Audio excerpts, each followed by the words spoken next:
అందరికీ నమస్కారం. ఓం శ్రీ మాత్రే నమః. శక్తివంతమైన శ్రావణ మాసం. ఆడవారు ఎంతగానో ఎదురు చూసే శ్రావణ మాసం వచ్చేసింది.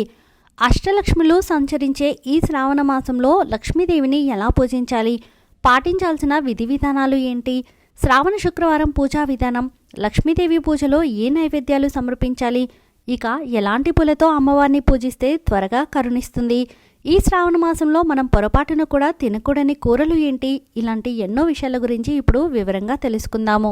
జూలై 25 నుంచి శ్రావణ మాసం ప్రారంభమైంది. శ్రావణ మాసం అంటే శివపార్వతులకు అలాగే లక్ష్మీనారాయణలకు ఎంతో ఇష్టమైన మాసం.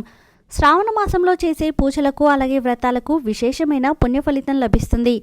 ఈ శ్రావణ మాసంలో శివుడిని పూజిస్తే శివయ్య అనుగ్రహం త్వరగా కలుగుతుంది. ముఖ్యంగా శ్రావణ సోమవారాలు అంటే శివునికి ప్రీతికరమైనవి కాబట్టి ప్రతి శ్రావణ సోమవారం నాడు శివాలయానికి వెళ్ళి శివుడిని దర్శించుకుని శివలింగానికి అభిషేకం చేస్తే విశేషమైన పుణ్య ఫలితం లభిస్తుంది. అలాగే లక్ష్మీదేవిని పూజిస్తే అష్టలక్ష్ముల ఆశీర్వాదం వెంటనే కలుగుతుంది. తద్వారా మీ ఇల్లంతా ఐశ్వర్యంతో నిండిపోతుంది. ఈ శక్తివంతమైన శ్రావణ మాసంలో ప్రతినిత్యం ఇంట్లో దీపారాధన చేసుకుంటే మీ కుటుంబానికి లక్ష్మీ కటాక్షం కలుగుతుంది. ఇక పెళ్ళైన మహిళలు తప్పనిసరిగా ఈ శ్రావణ మాసంలో మంగళగౌరీ వ్రతాన్ని చేసుకోవాలి.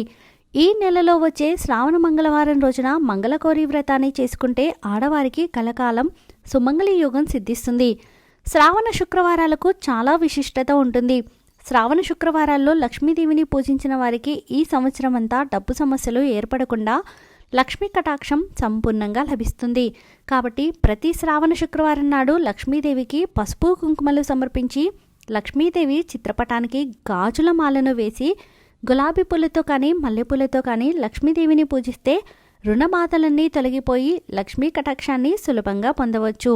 ఇక ప్రతి ఒక్కరి పూజ గదిలో తప్పనిసరిగా ఒక చిన్న లక్ష్మీదేవి విగ్రహం ఉండాలి. ఎందుకంటే ప్రతి శ్రావణ శుక్రవారం నాడు లక్ష్మీదేవి విగ్రహాన్ని పాలతో అభిషేకించి ఆవు నెయ్యితో దీపారాధన చేస్తే లక్ష్మీదేవి ఎంతో సంతోషించి ఆ అమ్మవారి చల్లని చూపు మన కుటుంబంపై ఎల్లవేళలా ఉంటుంది. అదేవిధంగా ప్రతి ఒక్కరి పూజ గదిలో తప్పనిసరిగా లక్ష్మీదేవి చిత్రపటం ఉండాలి. విశేషంగా ఈ శ్రావణ మాసంలో కొత్తగా లక్ష్మీదేవి చిత్రపటాన్ని తెచ్చుకొని మీ పూజ గదిలో పెట్టుకుంటే మీ ఇంట్లోకి లక్ష్మీదేవి నడిచొస్తుంది. స్వయంగా ఆ లక్ష్మీదేవిని మన ఇంట్లోకి తెచ్చినట్టు అవుతుంది. కాబట్టి శ్రావణ మాసంలో ప్రతి ఒక్కరూ లక్ష్మీదేవి చిత్రపటాన్ని అలాగే లక్ష్మీదేవి విగ్రహాన్ని తెచ్చుకొని మీ పూజ గదిలో పెట్టుకోండి. ఇక మీ పూజ గదిలో ఉన్న లక్ష్మీదేవి చిత్రపటానికి తప్పనిసరిగా గాజుల మాలను సమర్పించాలి. లక్ష్మీదేవికి గాజుల మాలను సమర్పిస్తే కోరిన కోరికలన్నీ తక్షణమే నెరవేరుతాయి. ఆడవారి సౌభాగ్యం వర్ధిల్లుతుంది. ఈ శ్రావణ మాసం నెల రోజులు ఖచ్చితంగా ఇంట్లో దీపారాధన చేసుకోవాలి. అయితే ప్రతిరోజు దీపారాధన చేయలేని వారు ప్రతి సోమవారం, శుక్రవారం అలాగే శనివారం నాడు తప్పనిసరిగా ఇంట్లో దీపారాధన చేసి లక్ష్మీదేవి అష్టోత్తరం పాటించి లక్ష్మీదేవికి నైవేద్యంగా తీపి పదార్థాలను సమర్పించాలి. శ్రీ మహావిష్ణువుకు జన్మ నక్షత్రం శ్రవణ నక్షత్రం కాబట్టి ఈ శ్రావణ మాసంలో శ్రీ మహావిష్ణువును ఎక్కువగా పూజించాలి. అలాగే విష్ణువుకు ఇష్టమైన తులసి మొక్కను పూజిస్తే అఖండ రాజయోగం కలిసొస్తుంది. ఈ శ్రావణ మాసం విష్ణు సహస్రనామాలు చదివితే మీ ఇంటికి సకల శుభాలు కలుగుతాయి. ఈ శ్రావణ మాసం నెల రోజులు ఆహార విషయంలో కొన్ని జాగ్రత్తలను పాటించాలి. అమ్మవారిని పూజించే భక్తులు ఈ నెల రోజులు మాంసాహారానికి దూరంగా ఉండాలి. అలాగే మీరు తినే ఆహారంలో ఉల్లిపాయ మరియు వెల్లుల్లి లేకుండా చూసుకోండి. అలాగే ఈ శ్రావణ మాసంలో ఎట్టి పరిస్థితుల్లోనూ వంకాయ, బెండకాయ అలాగే ముల్లంగి దుంపలను అస్సలు తినకూడదు. కాబట్టి ఈ శ్రావణ మాసం రోజులు ఇంట్లో ఇలాంటి కూరలను వండకండి. ఇక శ్రావణ మాసంలో పొరపాటున కూడా కొన్ని తప్పులను చేయకూడదు. ఈ శ్రావణ మాసం నెల రోజులు శరీరానికి నూనె రాసుకోకూడదు. పురుషులు క్షవరం చేసుకోకూడదు. ఇక జుట్టు కత్తిరించడం, గోర్లు కత్తిరించుకోవడం వంటి పనులను ఈ శ్రావణ మాసంలో చేయకూడదు. అదేవిధంగా పౌర్ణమికి ముందు వచ్చే శుక్రవారం నాడు వరలక్ష్మి వ్రతాన్ని చేసుకోవాలి. అయితే ఈ శ్రావణ మాసంలో ఆగస్టు 8వ తేదీన 3వ శ్రావణ శుక్రవారం నాడు వరలక్ష్మి వ్రతాన్ని చేసుకోవాలి. వరలక్ష్మి వ్రతానికి చాలా శక్తి ఉంటుంది. ఈ ఒక్క వ్రతాన్ని ఆచరించడం వల్ల మీ కుటుంబానికి అష్టైశ్వర్యాలు, సకల సౌభాగ్యాలు కలుగుతాయని నమ్మకం. మన హిందూ ధర్మంలో ఆవుకు చాలా విశిష్టత ఉంటుంది. గోవు ప్రతి భాగంలో దేవతామూర్తులు కొలువై ఉంటారు. కాబట్టి ఆవులకు పచ్చిగడ్డిని తినిపించడం, ఉడకబెట్టిన పెసలను తినిపించడం అలాగే బెల్లం తినిపించడం వల్ల ఎన్నో శుభ ఫలితాలు కలుగుతాయి. మన చేతుల మీదుగా గోవుకు ఆహారాన్ని తినిపిస్తే ఆ గోవు నాలుక మన చేతులకు తగలగానే మన అరచేతిలో ఉన్న రేఖలన్నీ మారిపోతాయట. అంతటి విశిష్టత గోమాతకు ఉంటుంది.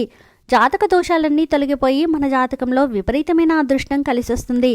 ఈ పవిత్రమైన శ్రావణ మాసంలో పేదలకు దాన ధర్మాలు చేయండి.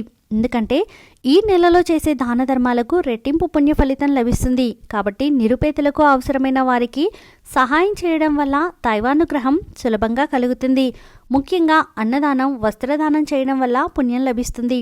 మన ఇంటి ప్రధాన ద్వారానికి చాలా విశిష్టత ఉంటుంది. ఎందుకంటే మన గుమ్మం ద్వారానే లక్ష్మీదేవి మన ఇంట్లోకి అడుగు పెడుతుంది. కాబట్టి ఈ శ్రావణ మాసం నెల రోజులు మీ ఇంటి గుమ్మం పచ్చగా కలకలలాడుతూ ఉండాలి. ప్రతినిత్యం గుమ్మానికి పసుపు రాసి కుంకుమ బొట్లు పెట్టుకోవాలి. అలాగే ఇంటి ముందు ముగ్గులు వేసుకోవాలి. ఇంటి గుమ్మానికి మామిడి తోరణాలు కట్టుకోవాలి. ఇక ప్రతి ఒక్కరి ఇంటి ముందు తప్పనిసరిగా స్వస్తి గుర్తు ఉండాలి. అప్పుడే మీ ఇంట్లోకి అష్టలక్ష్ములు ప్రవేశిస్తారు. అయితే ఈ శ్రావణ మాసంలో పొరపాటున కూడా ఇంటి గుమ్మానికి ఎదురుగా చెప్పులు అలాగే చెత్తబుట్టలు ఉండకూడదు. గుమ్మానికి ఎదురుగా ఈ వస్తువులు ఉంటే మీ ఇంట్లోకి లక్ష్మీదేవి రాకుండానే బయటకు వెళ్ళిపోతుంది. ఇక వివాహమైన ఆడవారు ఈ శ్రావణ మాసం నెల రోజులు నిండు ముత్తైదులా అలంకరించుకోవాలి. ప్రతినిత్యం కాళ్ళకు పసుపు రాసుకుని, పాపిట్లో కుంకుమ బొట్టు పెట్టుకుని, చేతులకు మట్టి గాజులు వేసుకుని, తలలో పువ్వులు పెట్టుకుని తయారవ్వాలి. ఆడవారు ఎంత చక్కగా అలంకరించుకుంటే మీ ఇంటికి అంత ఐశ్వర్యం కలిసొస్తుంది. ఈ శ్రావణ మాసంలో మీ ఇంటికి ఎవరైనా ముత్తైదువులు వస్తే ఇంటికి వచ్చిన ముత్తైదువులకు తప్పనిసరిగా తాంబూలం సమర్పించాలి. ముత్తైదువుకు ఇచ్చే తాంబూలంలో 2 అరటి పండ్లు, 2 వక్కలు అలాగే ఒక జాకెట్ ముక్కను ఉంచాలి. ఇంటికి వచ్చిన ముత్తైదువును లక్ష్మీదేవిగా భావించి కాళ్ళకు పసుపు రాసి కుంకుమ బొట్టు పెట్టి తాంబూలం ఇచ్చి పంపించాలి. శ్రావణ మాసంలో ఇలా చేస్తే లక్ష్మీదేవి అనుగ్రహాన్ని సులభంగా పొందవచ్చు. దేవతలు తిరిగే ఈ శ్రావణ మాసంలో ఎవరిపైనా గొడవలు పడకూడదు. చెడు మాటలు మాట్లాడకూడదు. మీ మనసును ఎల్లప్పుడూ ప్రశాంతంగా ఉంచుకోవాలి. అప్పుడే అమ్మవారి అనుగ్రహం మీ ఇంటిపై ఉంటుంది. లేదంటే మీరు ఎన్ని పూజలు చేసినా సరే మీ పూజలకు సరైన ఫలితం దక్కదు. అలాగే ఈ శ్రావణ మాసం నెల రోజులు భార్యాభర్తలు ఇద్దరూ దూరంగా ఉండాలి. లక్ష్మీదేవి ఆశీర్వాదాన్ని సులభంగా పొందడానికి శ్రావణ మాసం ఒక గొప్ప అవకాశం. కాబట్టి ఈ నియమాలన్నీ పాటిస్తే మీకు, మీ కుటుంబానికి చాలా మంచి జరుగుతుంది. ఈ వీడియో మీకు నచ్చితే ప్లీజ్ లైక్ చేయండి. మరికొంతమందికి వీడియోని షేర్ చేయండి. ఫస్ట్ టైం ఛానల్ని చూస్తున్న వారు సబ్స్క్రైబ్ చేసుకొని పక్కనే ఉన్నటువంటి బెల్ ఐకాన్ని క్లిక్ చేయండి. సర్వే జనా సుఖినో భవంతు.